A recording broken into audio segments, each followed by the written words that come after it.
Hello, hello. Welcome to Andrea Speaks TV. I'm your host, Andrea, bringing you commentary you can use. So I want to say hello and a happy Monday to each of you. Thank you all so much for your patience. I apologize for being a few minutes late. I had a few technical difficulties. You all let me know. Can you hear me and see me? Okay. Hello, hello. Hello, Georgiana. Thank you so much for taking time out of your Monday to tune in. I am doing well, and I hope that you're doing well also. Listen, y'all, we have a lot to talk about. I promise I won't keep you long. Make sure that you like this video, share this video, and if you haven't already, subscribe to the channel. All right, you all let me know. Are you able to hear me and see me? We're going to go ahead and get started, okay? Thank you all so much for your patience. Let me check in here.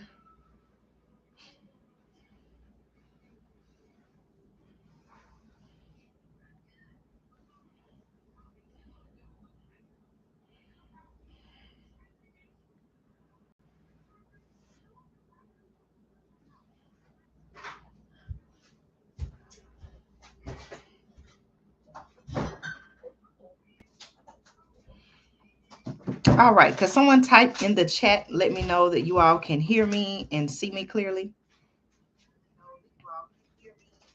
I think we're good, but I want to make sure before I, um, start talking.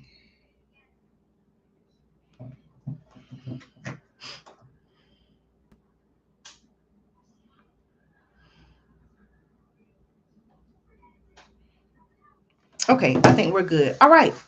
For those who are just joining for the first time, welcome. My name is Andrea. I am the host, the creator of Andrea Speaks TV, where I bring you commentary you can use. You all know right here on the channel. Well, before I get started, I want to say thank you all so much for continuing to support the channel, for tuning in each week as I upload new content. Today, I'm coming on a little earlier than I normally do. I have several things that I have to do today, but I wanted to make sure that I came on so that I could have this discussion with you. So, you all saw the title, in right here on the channel. We've been talking about food shortages, right? You all let me know, are there food shortages in your area? I've taken you all on the journey with me as I've gone to farmers markets, grocery stores, big retailers, and I've shown you firsthand how things are in my particular area. Okay. Yes. And that is thank you so much, Georgiana, for your comments. Yes. I want to let as many people know as possible what's going on. Believe it or not, a lot of people still don't know what's going on and the things that are to come.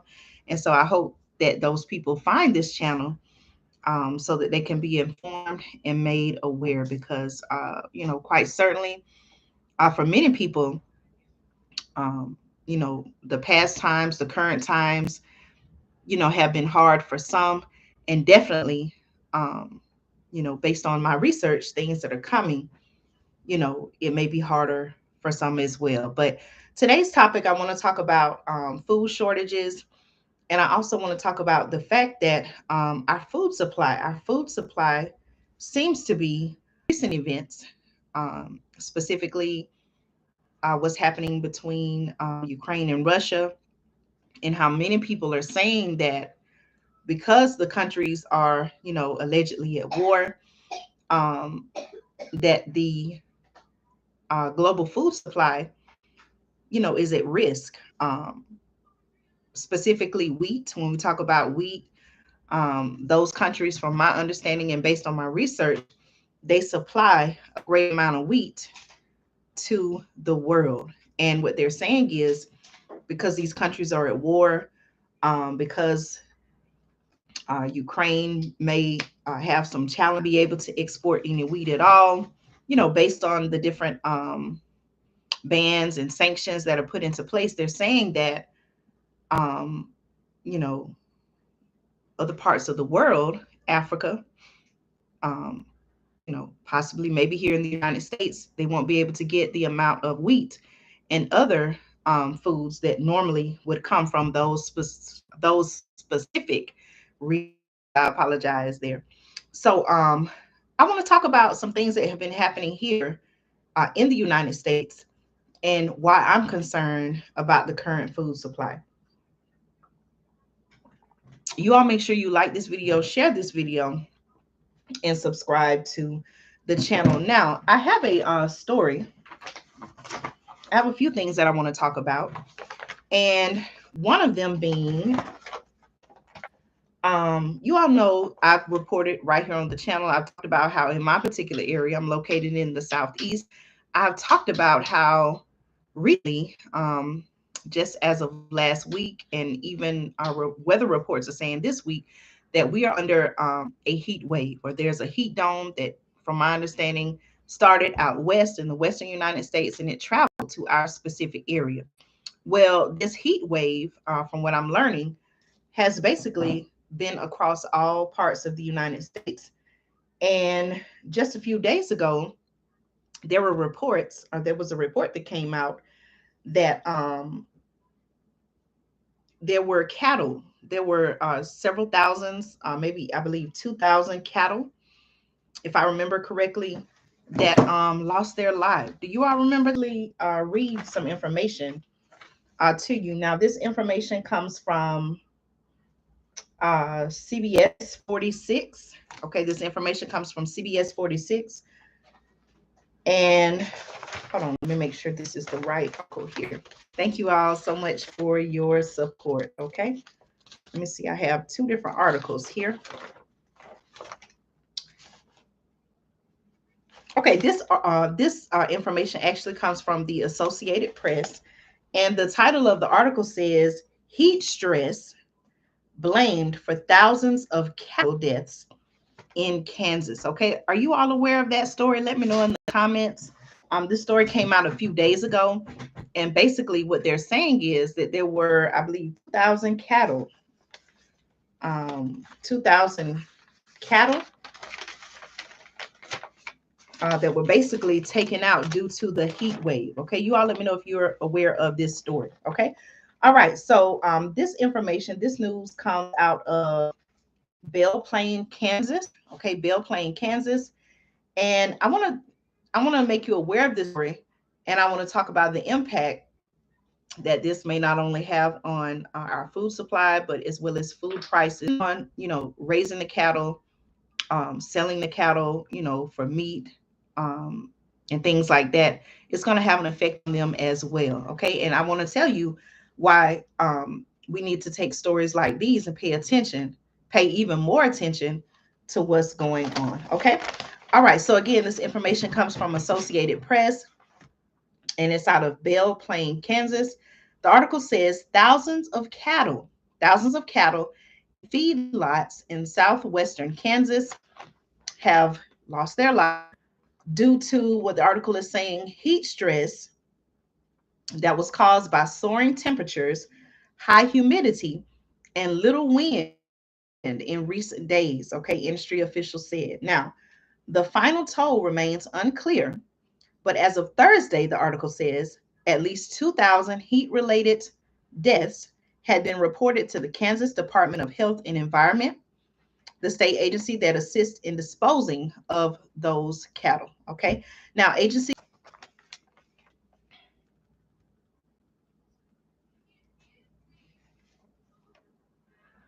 okay, hold on just a minute, y'all. It's saying that my connection.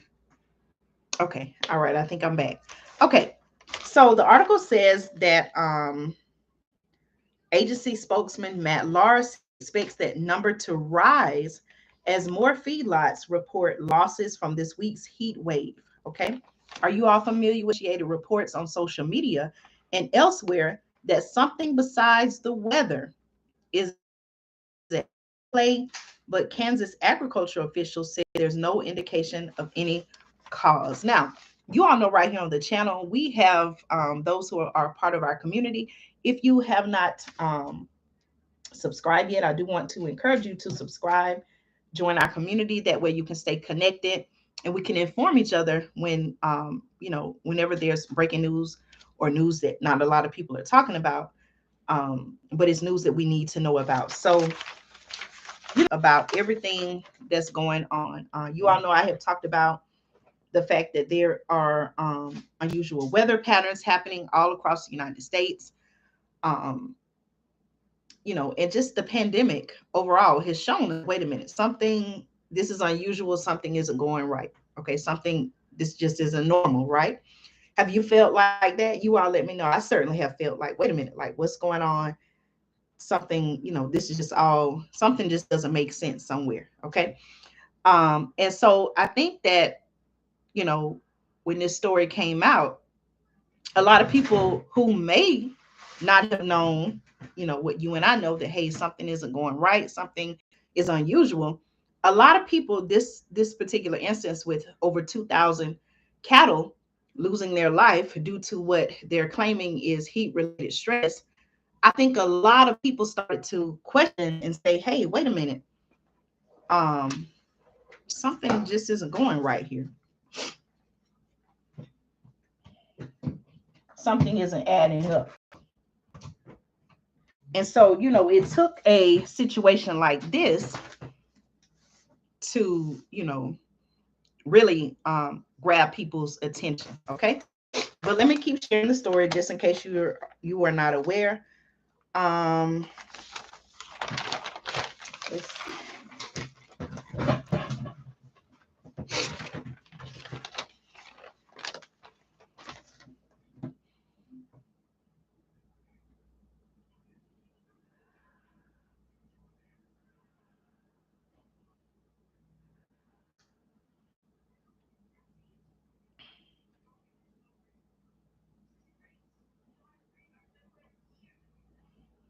Okay, you all let me know, is the live stream freezing?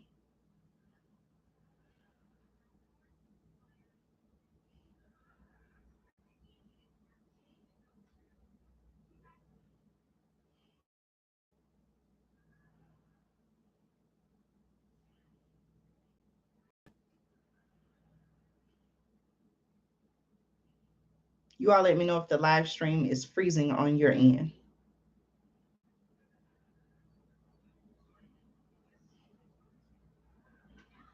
Okay. All right. I'm going to keep going. Okay. So, now here is a quote from a cattle veterinarian with the Kansas State University who said this was a true weather event um, for a specific region in southwestern Kansas. Uh, the veterinarian was also, yes, temperatures rose. But more important reason why it was injurious, we had a huge spike in humidity. Okay, this is what they're saying is the cause of it. And at the same time, wind speeds actually dropped substantially, which is rare for Western Kansas. Okay.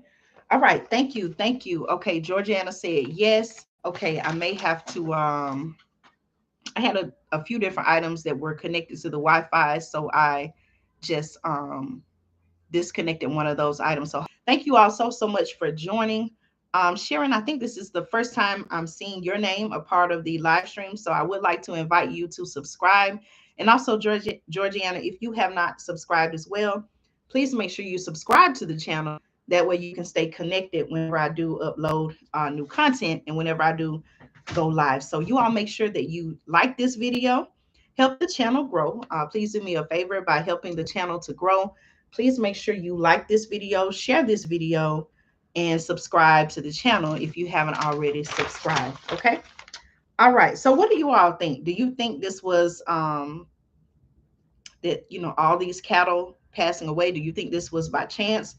Do you think it was some other uh excuse me, do you think it was some other thing that happened, or do you really think that it was because of the heat that they're saying that was, in that particular area country due to heat?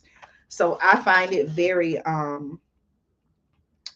find it very concerning that, all of these cattle in this particular area, you know, lost their life. But let me keep reading. Okay, you all definitely let me know your thoughts.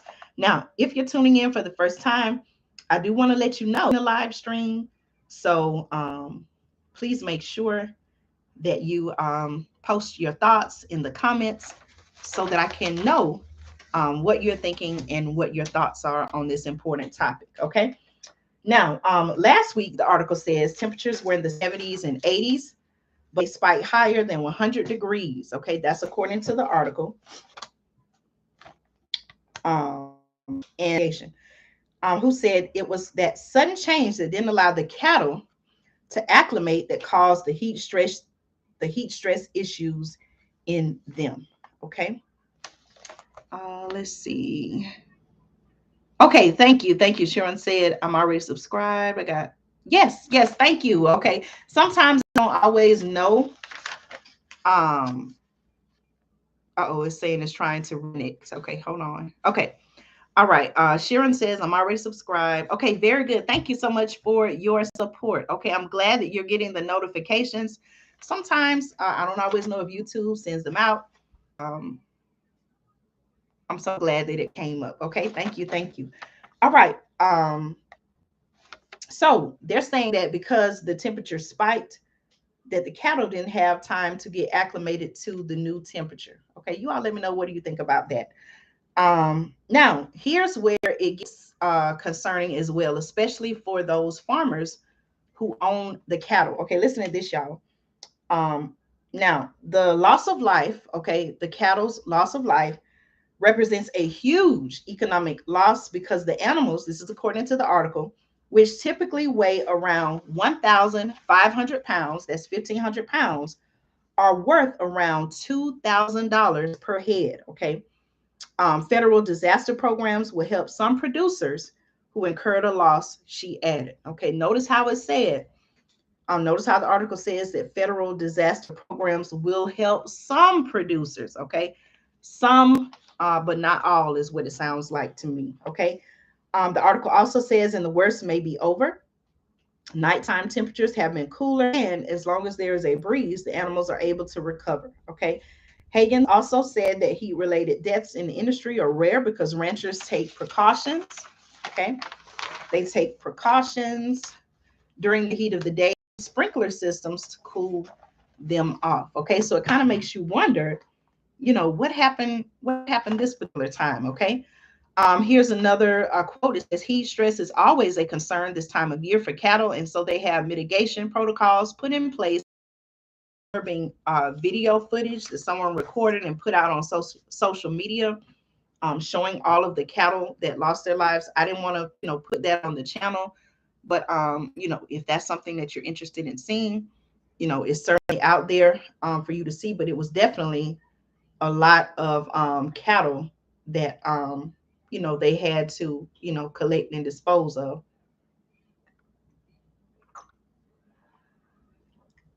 Now the question that I have,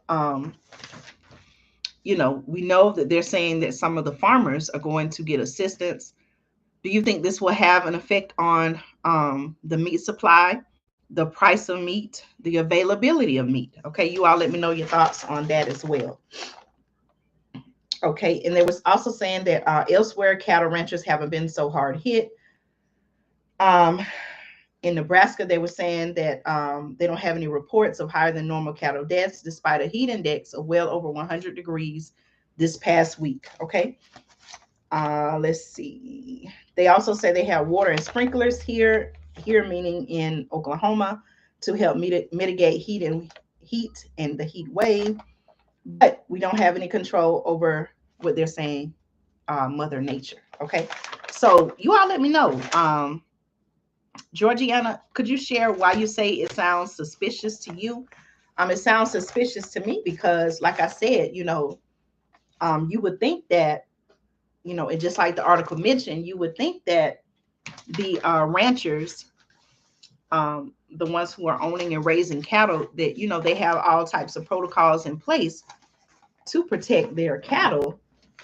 Um, and so, now that something like this tragedy has occurred, it not only is going to affect, it's just going to pretty much affect the lives of those who are raising, the cattle for to sell and to get meat, because this is they're depending on, this money coming in, and now that it's gone, you know, that quite naturally is going to have some type of economic impact on them and their household. So, just a truly unfortunate event, but one that I think is important to look at and also ask questions about. Okay.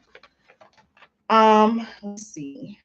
Now, speaking of our food supply, I also have an article here from CBS 46. And the title of this article says, Farmers Battle Intense Heat to Keep Crops Thriving. Okay, now listen to the information that I want to share with you all from this particular article. Okay. Now, at J. Moore Farms in Hall County, okay, this is in the state of Georgia, Drew Eccles said their goal right now is to keep about 300 acres of produce alive. Okay, listen to this, y'all. This is another reason why we want to ask the question, okay, what's happening to our food supply? The article says it's all about irrigation due to the sweltering temperatures. Now, like I said, y'all, in the Southeast, right now we're experiencing hotter than usual temperatures. So what they're saying is that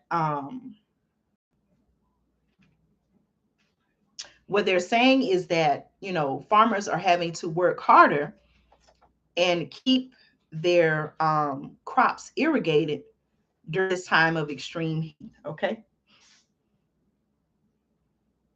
Give me just a second, y'all. Let me check something. Make sure you like this video, share this video, and subscribe to the channel. Okay.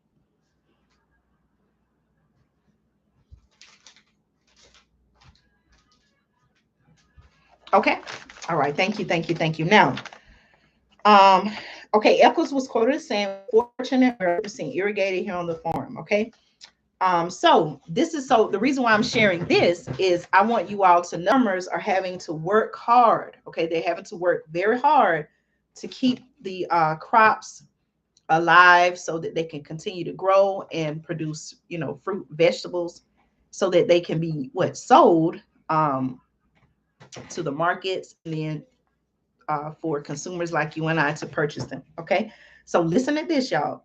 So they're working hard to keep squash plants cool and hydrated, for example, with a drip system that irrigates underneath plastic. Okay. Eccles, who is a farmer, said that uses about a third of the water. Let me start over. Okay. They're working to keep squash plants cool and hydrated, for example, with a drip system that irrigates under. Okay, Eccles said that uses about a third of the water that an overhead sprinkler system would use. Okay, and I don't know if you can see this picture clearly, but it just shows him basically working, okay, on the farmland. Okay. All right. Now the article also said, we need some rain bad. Okay, this is a quote, but we also need these temperatures to kind of go down just a little bit. It's hard on plants. It's hard on our people. Okay, so you all remember how in the article that I stated that a lot of what we see happening now, I was saying the connection. Okay, you all may not be able to. Okay, it's back up. You all know that I shared that. They're pointing the finger at all these different things that are happening, unusual weather, things of that nature. They're saying that is due to climate change. Okay. And so even with the hotter weather, this is still having an effect on farmers and their ability to, grow and harvest their crops. Okay.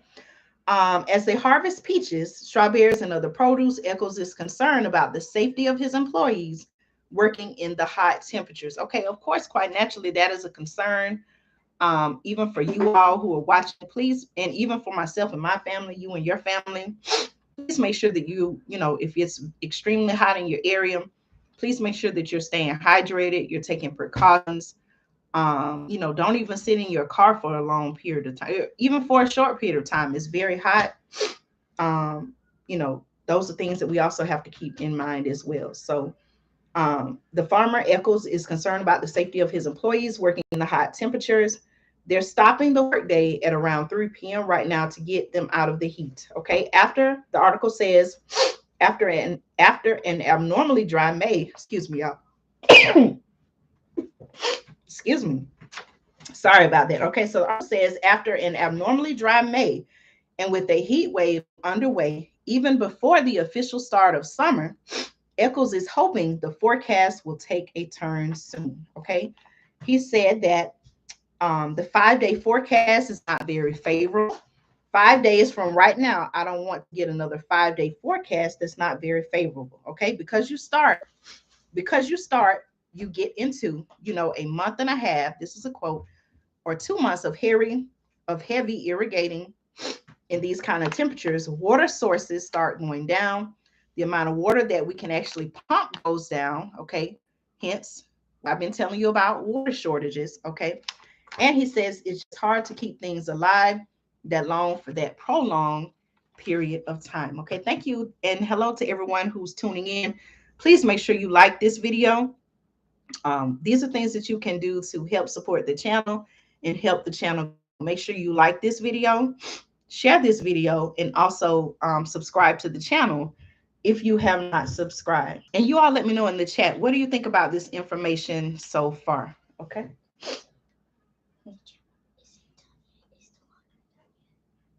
It's the almost okay.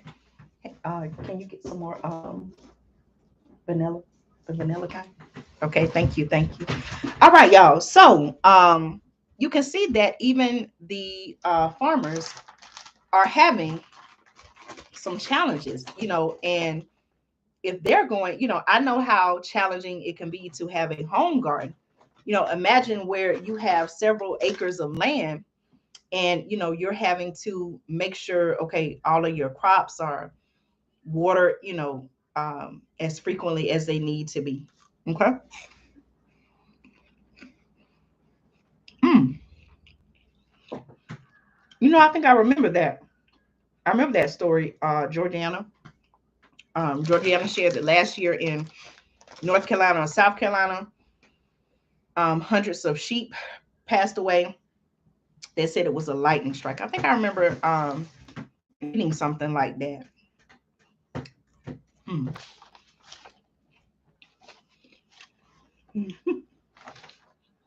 Just eating a little snack while we talk, y'all. Okay.